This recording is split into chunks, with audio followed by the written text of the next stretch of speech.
So this video introduces To Autumn by John Keats with a particular focus on the ode form. So John Keats was only 24 when he wrote this poem in 1819, and it's believed that his poetic ability was cut off with his early death, and many critics wonder what poetry he would have produced had he lived longer and had he lived to the age of Wordsworth. This poem is the last in a sequence of 6 lyric odes that were written all in 1819 between March and September, and the others being Ode to Psyche, Ode to a Nightingale, Ode on a Grecian Urn, Ode on Melancholy, and Ode on Indolence. It's very interesting that To Autumn isn't called an ode, and it's very interesting about why he might have done that. It was written in September in Winchester, after a visit to London, and in his personal life, at the time he was experiencing the confusion of his love for Fanny Brawne, the inadequacy of his social and financial status, and the awareness and suffering of his illness. The ode form then. Lyric poetry rose to prominence, and it was originally intended to be sung and accompanied on the lyre. The meaning expanded to become any poem directly expressing the poet's own thoughts and emotions. M.H. Abrams described a special form of ode developed within Romantic poetry as the personal ode of description and passionate meditation, also known as the Romantic meditative ode. 3 types of odes then, the first being the Pindaric ode, and this was the Greek style of ode. It was established by Pindar, who's on the bottom left, who modelled his odes on the choral songs of Greek drama. They usually gave public praise to athletes who had been successful in the Olympics, and they were consisted of 3 stanzas, strophe and epistrophe, which had the same metrical structure, and the apode to close the ode. The irregular ode came slightly later as the form developed, and poets modified this form. So in 1656, Abraham Cowley introduced the irregular ode. It had the same serious subject matter as before, but it had greater freedom in its metre and in its rhythm. Each stanza could be a different length and have different rhythm and rhyme according to changes in mood or subject. And the Horatian ode, which is To Autumn, is an example of a Horatian ode, and the Romantics turned to the Roman or Horatian ode for inspiration. Horace implied uniform stanzas, each with the same metrical pattern. The subject matter was more personal and meditative. Keats's Ode to Autumn and Wordsworth's Ode to Duty are both Horatian odes.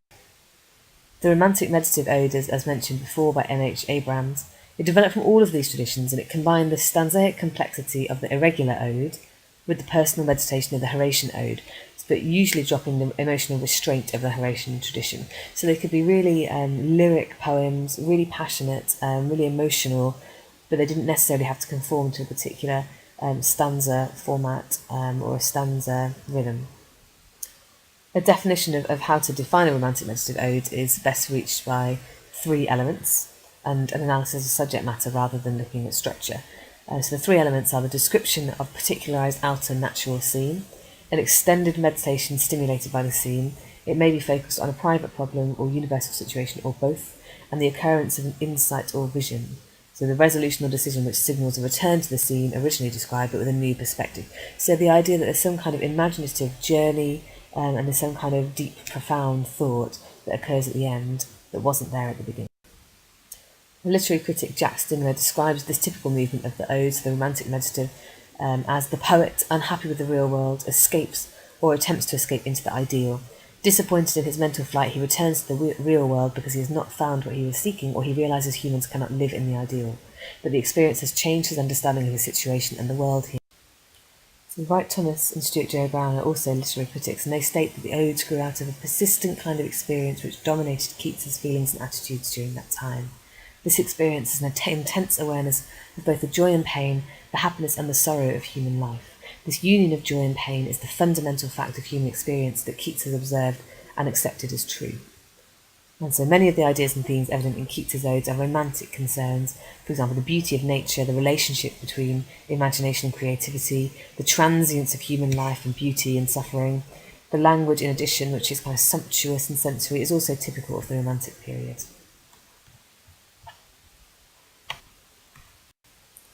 The inspiration for To Autumn then, to end this video on Keats and the Odes. Keats wrote in a letter to his friend Reynolds on the 21st of September, "How beautiful the season is now, how fine the air, a temperate sharpness about it. Really, without joking, chaste weather, Diane skies, I never liked stubble fields so much as now. I better than the chilly green of the spring. Somehow a stubble plain looks warm in the same way that some pictures look warm. This struck me so much in my Sunday's walk that I composed upon it. So the English countryside on a particular day at the end of September was Keats's inspiration, rather than any kind of seasonless classical landscape or an allegorical medieval one. And that's perhaps why the poem is not called an ode like the other poems in the group, but kind of stands on its own. And you can recognise some of the images from the poem kind of captured in this letter also.